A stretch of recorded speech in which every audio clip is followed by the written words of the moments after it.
Assalamualaikum warahmatullahi wabarakatuh. Selamat malam.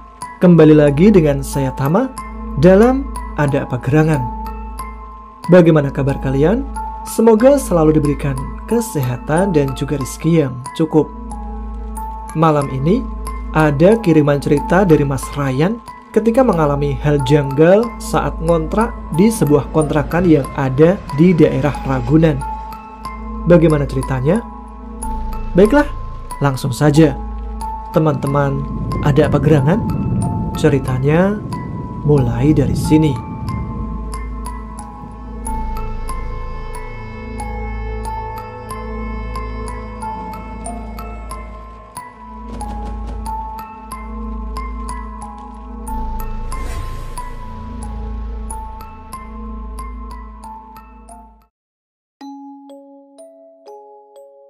Ini adalah kejadian nyata yang saya alami sendiri. Dulu, saya sempat dikatain halu, gila dan sebagainya karena kejadian ini. Oke, panggil saja saya Ryan. Dan kejadian ini terjadi sekitar tahun 2017. Waktu itu, saya sedang ngontrak di kota Jakarta, tepatnya sekitar Ragunan. Tapi maaf, untuk detail lokasinya, nama jalan, tempat, atau daerahnya tidak bisa saya sebutkan. Namun, saya akan menjelaskan lebih rinci bagaimana denah kontrakan ini. Semoga teman-teman bisa membayangkan. Kontrakan ini terdiri dari 3 rumah bedeng yang berjajar. Rumah paling ujung dari kontrakan ini bersebelahan dengan hutan. Di depan kontrakan, ada sebuah rumah yang bangunannya itu setengahnya terbuat dari kayu dan setengahnya lagi dari bata. Dan ada yang tinggal di rumah itu. Jadi rumah tersebut bukanlah rumah kosong. Rumah itu dikelilingi pagar dengan tinggi sekitar sedagu orang dewasa.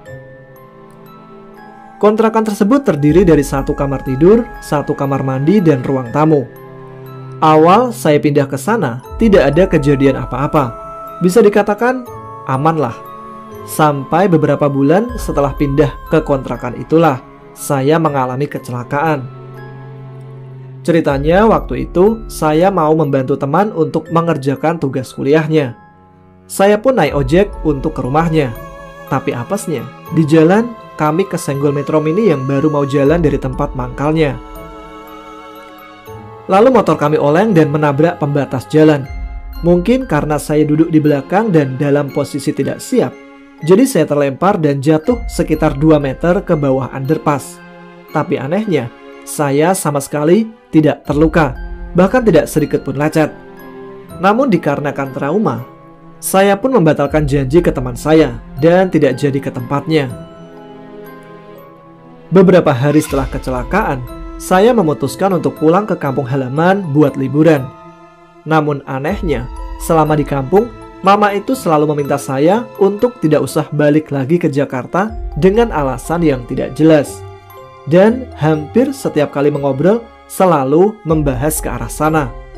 Menurut saya, ini sih tidak biasa. Namun akhirnya saya pun luluh dan mengiyakannya. Saya lalu bilang ke mama kalau saya bakal balik lagi ke Jakarta, cuman untuk membereskan barang-barang yang ada di sana. Besoknya, saya pun kembali ke Jakarta. Tapi, sesampainya di kontrakan, saya tidak langsung beres-beres. Niatnya sih pengen bandel, karena jauh juga. Jadi tidak masalah lah kalau nggak nurutin maunya mama. Toh nggak bakal bisa apa-apa selain ngomel-ngomel. Jadi saya masih beraktivitas seperti biasa selama beberapa hari. Sampai pada suatu hari, saya mengalami kejadian yang benar-benar tidak masuk akal. Pagi itu, saya terbangun karena mendengar suara ketukan pintu. Segera saya bangun untuk membuka pintu. Dan ketika saya buka pintu, saya benar-benar kaget. Karena yang mengetuk pintu adalah kakak dan suaminya yang sudah berdiri di depan pintu. Mereka terlihat tanpa membawa koper ataupun ransel pakaian. Padahal mereka sama sekali belum pernah ke kontrakan saya. Dari mana mereka tahu alamat saya? Soalnya saya cuma sendiri di Jakarta, sedangkan keluarga yang lain ada di kampung. Kemudian saya menyuruh mereka masuk ke dalam rumah. tidak ada obrolan apa-apa selama mereka di dalam. Mereka cuma warawiri bolak-balik ke dapur dan ke depan. Padahal normalnya kan mereka istirahat setelah perjalanan jauh. Tapi saya tidak terlalu memperdulikan dan saya tinggal masuk kamar. Tidak lama kemudian, saya keluar kamar dengan maksud untuk mengajak mereka ngobrol-ngobrol. Tapi ternyata mereka sudah tidak ada. Dan samar-samar saya mendengar ada suara mereka di atas bangunan. Jadi waktu itu saya pikir rumah ini terdiri dari 2 lantai yang belum jadi. Saya mendengar suara mereka dari arah atas bangunan. Saya masih berpikir positif. Ya, mungkin mereka iseng naik ke atas pengen lihat-lihat. Saya lalu mencoba nyusul ke atas. Jadi saya mencari tangga menuju ke atas ke sebuah ruangan kecil yang tertutup triplek itu. Tapi ketika saya buka, di dalamnya tidak ada tangga sama sekali. Di ruangan itu ternyata isinya bukan tangga, tapi gudang yang banyak barang yang tidak terpakai. Mungkin punya pemilik kontrakan. Saya lalu berkeliling rumah untuk mencari tangga, karena tidak mungkin kan kalau tidak ada tangga untuk naik ke atas. Saya memutari rumah dari samping, depan, dan belakang. Anehnya, tetap tidak ketemu tangga permanen buat naik ke atas. Dan saya pun akhirnya menemukan sebuah tangga kayu yang biasa dipakai tukang bangunan. Saya membawa tangganya ke dalam, lalu saya coba naik ke atas menggunakan tangga tersebut. Sesampainya di atas, tiba-tiba tangga yang saya naikin terjatuh. Saya lalu mikir, kalau dari atas sini pasti ketahuan nih di mana tangganya. Jadi saya tidak memperdulikan tangga yang jatuh. Tapi kagetnya ketika melihat ke depan, ternyata di tempat saya berpijak itu cuma tempat untuk menaruh toren air dan sekitarnya itu cuma bagian dalam dari langit-langit rumah yang kalau diinjak pasti bakal jatuh. Dan ketika saya cari lagi kakak dan ipar saya, mereka tidak ada di sana. Saya mau turun, tapi tangganya jatuh. Lalu saya teriak-teriak memanggil orang-orang, tapi tidak ada orang yang datang. Jadi mau tidak mau harus loncat dari atas. Sedangkan tingginya itu lumayan, sekitar 3 meter dari lantai. Tapi alhamdulillahnya bisa mendarat dengan aman.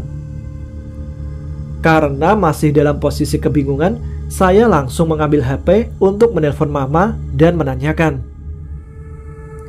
kakak sama AA tadi datang ke sini mah, terus sekarang nggak tahu mereka kemana. Emang mama yang nyuruh ke sini ya? Tapi jawaban mama membuat saya kaget. Jangan ngaco dek, kakak sama AA di rumah kok. Itu lagi main sama anaknya di depan. Mendengar itu, saya panik dan langsung berlari ke teras rumah.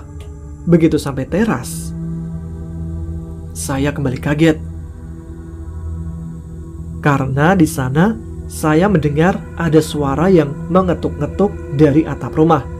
Tepatnya di perbatasan antara atap teras yang tanpa plafon dan ruang tamu. Saya coba menengok ke arah suara, dan ternyata ada sosok hitam bertanduk sedang berjongkok di bawah atap. Dengan mata merah, tangan hitam, dan jari-jarinya yang tajam tanpa kuku sedang menggantung mirip sosok iblis dalam film-film. Waktu itu di luar sedang hujan, jadi gak mungkin saya lari keluar dan tidak tahu juga mau kemana. Saya pun akhirnya balik masuk ke kamar buat nutupin muka dan maksa buat tidur sambil terus berdoa dalam hati.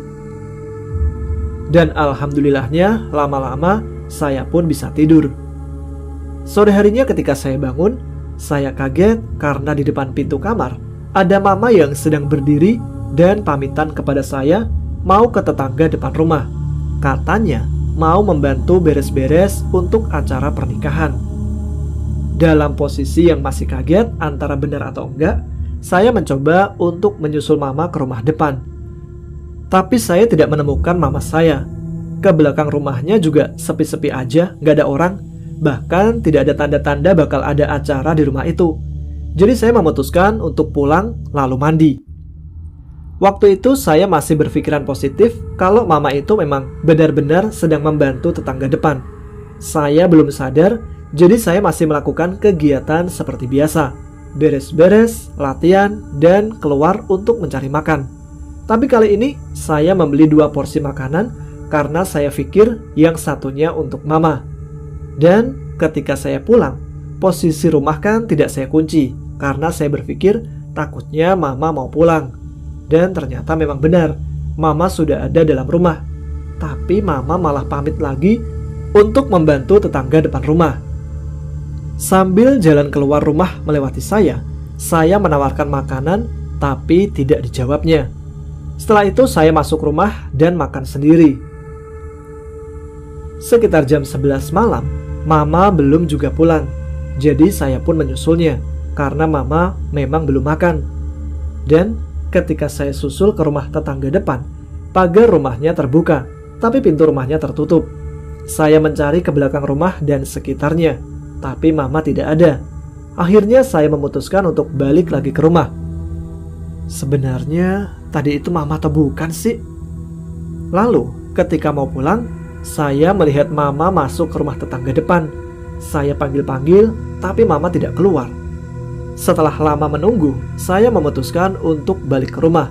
Saya coba telepon, tapi tidak diangkat. Di sini saya sedikit kebingungan. Apa benar tadi itu mama? Jujur saja, saya sebenarnya tidak terlalu percaya dengan hal-hal mistis seperti ini. Tapi ketika sampai depan pagar, tiba-tiba bulu kuduk saya merinding. Dan ketika saya melihat ke depan, ada sesosok wanita bergaun putih berambut panjang yang biasa kita kenal kuntilanak. Saya pun tidak jadi pulang dan balik ke rumah tetangga depan. Saya kemudian duduk di teras rumahnya sambil berharap kuntilanak itu sudah pergi. Setelah beberapa lama, saya memberanikan diri melihat ke arah depan. Ternyata sosok putih itu masih berdiri di balik pagar rumah yang tingginya itu sedada orang dewasa.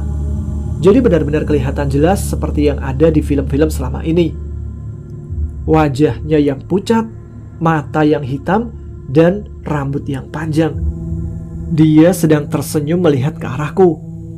Tidak selesai sampai situ, tiba-tiba dari atas kuntilanak itu ada sosok putih yang turun dan mendarat tepat di samping kuntilanak yang tadi.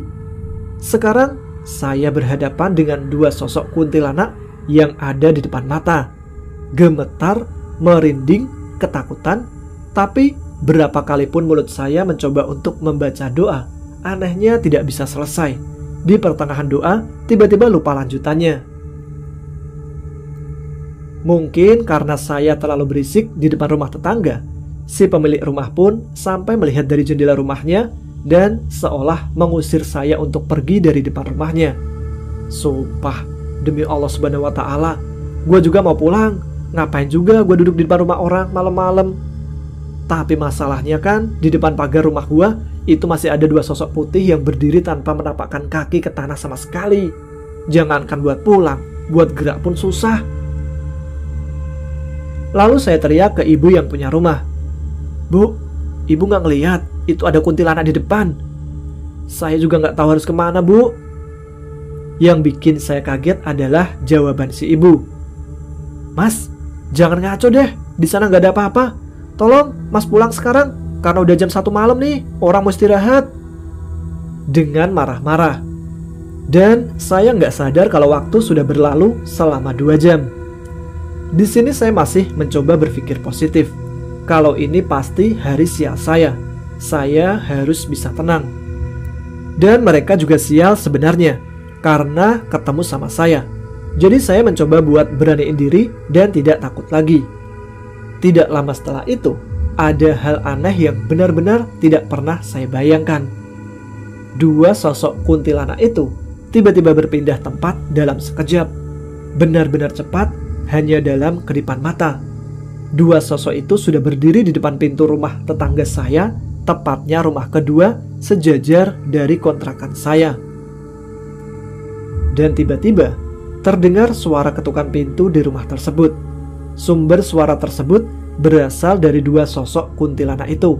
Anehnya, saya tidak melihat tangannya menyentuh pintu sama sekali.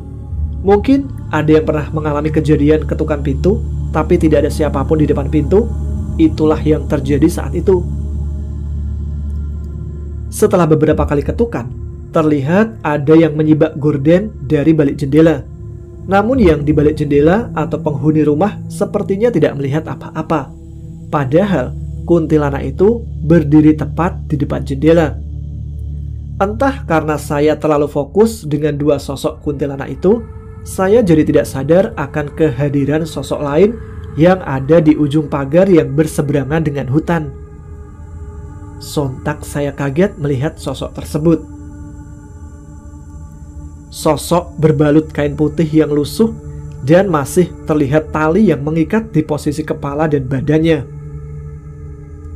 Kali ini saya berkeringat dingin karena ada 3 makhluk menyeramkan yang ada di depan mata. Saya berdiri dan mencoba berlari, tapi lagi-lagi badan terasa kaku. Saya cuma bisa istighfar dan menyebut nama Allah Subhanahu wa Ta'ala. Mulut saya komat-kamit dan berusaha terus ingat kepada Allah, karena cuma itu yang bisa saya lakukan. Tidak lama kemudian, saya melihat pocong itu loncat dan pergi. Saya kaget dan takut. Pocong itu loncat dengan jarak yang sangat jauh. Dalam satu lompatan, dia langsung hilang. Berbeda dari yang ada dalam film horor. Saya terduduk lagi karena kaki lemas. Tidak lama setelah saya menenangkan diri, tiba-tiba terdengar suara azan subuh. Saya mencoba melihat ke depan lagi, dan begitu leganya, karena 2 sosok kuntilanak itu terbang ke arah hutan dan menghilang. Saya pun bisa pulang walaupun masih dengan perasaan takut dan memaksa masuk ke kamar untuk tidur, berharap semoga kejadian hari ini tidak bakal terulang lagi. Saya pun tidur sampai sore dan terbangun karena mendengar suara ketukan pintu seperti hari sebelumnya. Dengan ingatan yang masih jelas tentang kejadian kemarin, saya jadi ketakutan. Tapi kali ini berbeda karena ada suara yang memanggil saya dengan nama kecil saya. Saya pun mencoba memberanikan diri untuk melihatnya, karena cuma keluarga saya yang tahu nama kecil saya. Jadi setelah saya membuka pintunya, ternyata itu adalah kakak ipar dan om saya yang datang. Mereka datang untuk menjemput saya karena permintaan mama, dikarenakan mama khawatir kepada saya. Dari kejadian ini, saya sadar bahwa naluri seorang ibu itu memang benar-benar super. Sore itu kami langsung membereskan semua barang yang bakal saya bawa pindah ke kampung halaman. Ketika saya mau buang sampah ke depan rumah, tiba-tiba ada yang nyamperin. Ternyata orang yang tinggal di rumah paling ujung dari kontrakan. "Mas, semalam Mas yang duduk di sana kan? Mas lihat yang di pagar ya?" "Saya lihat juga Mas, kuntilanaknya gedor rumah sebelah kan Mas? Waktu itu saya kebangun dan lihat juga Mas. Tapi maaf, saya nggak berani nyamperin." Sontak saya kaget dan saya bertanya, "Jadi semalam itu saya nggak halu kan Mas? Itu beneran ya?" Lalu abang itu bilang, "Iya Mas, ya mungkin nggak semua orang bisa lihat Mas, tapi kenyataannya saya juga lihat Mas." "Kok bisa sih Mas? Ada apa sih sebenarnya sama daerah ini?" Dan abangnya bertanya lagi, "Mas, sebelumnya pernah naik ke atap rumah nggak? Naik ke toren?" Kata abang itu bahwa rumah itu dulunya bekas pohon beringin yang gede. Karena mau dibuat rumah, pohonnya pun ditebang dan lokasi pohonnya berdiri itu sekarang dibuat tower untuk toren air itu. Dan katanya rumah itu belum pernah diadakan selamatan sebelum ditempati. Setelah selesai ngobrol dengan tetangga sebelah, saya lanjut beres-beres. Saya kan punya kulkas kecil yang ingin saya jual, karena tidak mungkin dibawa ke kampung. Jadi malamnya teman saya yang mau beli kulkas itu datang untuk mengambil kulkas tersebut. Sekitar jam 1 malam, karena dia baru pulang manggung, jadi datangnya malam. Setelah selesai mengangkat kulkasnya ke atas mobil, saya jalan balik ke rumah. Dan tiba-tiba aja saya ingin menoleh ke arah teras tetangga depan rumah, di mana semalam saya sempat duduk di situ. Ada perasaan tidak enak ketika mau menoleh. Dan benar saja, ketika menoleh, ada satu sosok berbalut kain putih yang sudah berdiri tepat di depan kursi yang saya duduki semalam. Gak usah saya sebutkan ya kalau sosok itu adalah pocong. Mendengar ciri-cirinya kalian pasti udah tahu kan itu makhluk apa. Takutnya kan kalau disebutkan pocong gitu, yang ada di sekitar situ malah merasa dipanggil. Sumpah, kaki lemes banget karena nggak mungkin salah lihat kalau sosok itu gerak-gerak. Dan yang membuat saya kaget lagi adalah ada sosok lain yang saya tidak tahu apakah dia berdiri atau duduk, karena sosok itu cuma sepinggul dari pocong tersebut. Sosok putih berambut panjang seperti seorang anak kecil yang sedang menggendong sebuah boneka berwarna coklat. Kali ini tidak pakai acara lirik-lirian. Saya menguatkan diri dan lari sekencang-kencangnya masuk ke rumah. Dalam rumah, setelah semua barang-barang siap dan semuanya dirapikan, saya, kakak ipar, dan om duduk di teras kontrakan. Karena di kontrakan ini berhadapan dengan pagar dan ada satu pohon di samping pagar, jadi pastinya kelihatan jelas yang ada di balik pagarnya. Ketika kami sedang ngobrol-ngobrol, tiba-tiba saya mendengar suara gamelan. Dari yang awalnya sayup-sayup, lama-lama terdengar semakin jelas. Awalnya saya bodoh amat dengan suara itu. Saya anggap itu hanya suara angin, jadi saya melanjutkan ngobrol-ngobrol. Tapi anehnya, suara itu semakin jelas dan arah suara itu berasal dari rumah depan. Dan tiba-tiba ada aroma melati yang benar-benar pekat.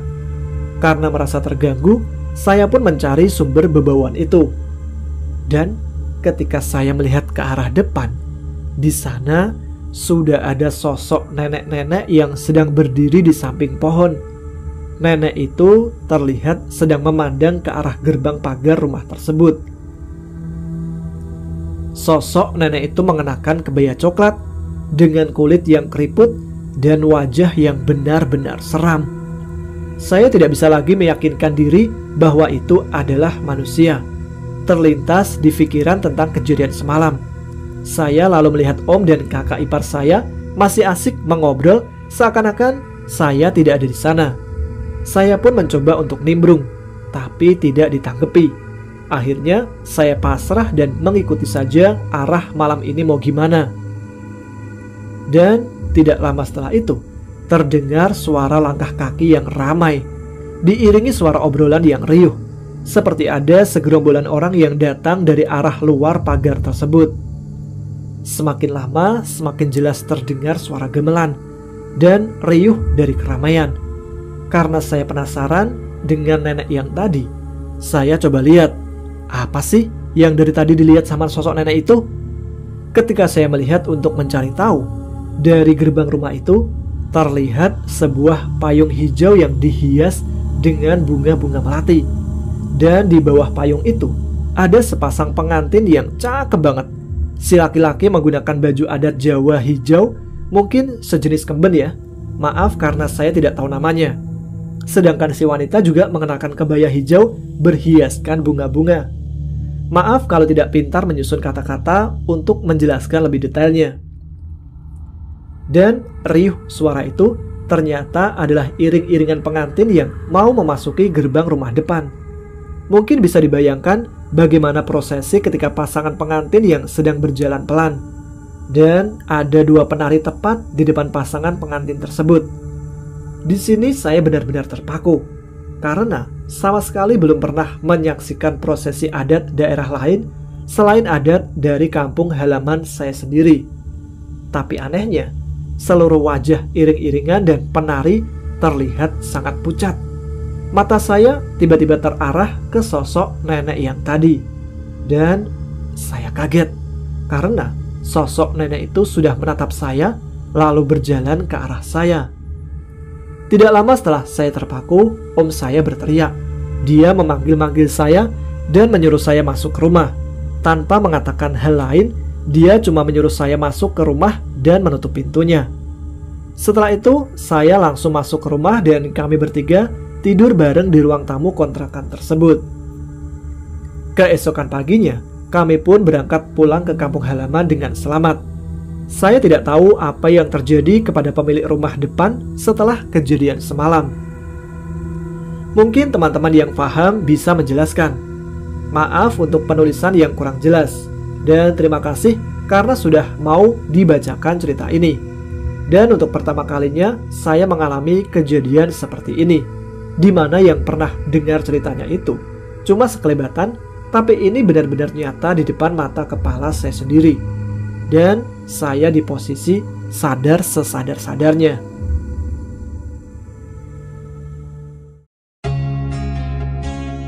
Terima kasih kepada Mas Ryan untuk kiriman ceritanya. Dan terima kasih juga kepada teman-teman sekalian yang telah menyimak episode kali ini. Namun, sampai di sini saya menemani teman-teman. Kita jumpa lagi dengan cerita-cerita lain yang insya Allah tak kalah seru. Jangan lupa subscribe bagi yang belum, tuliskan komen, tunjukkan eksistensi kalian. Saya Tama pamit, tetap semangat, jaga kesehatan, selamat malam, selamat beristirahat. Wassalamualaikum warahmatullahi wabarakatuh.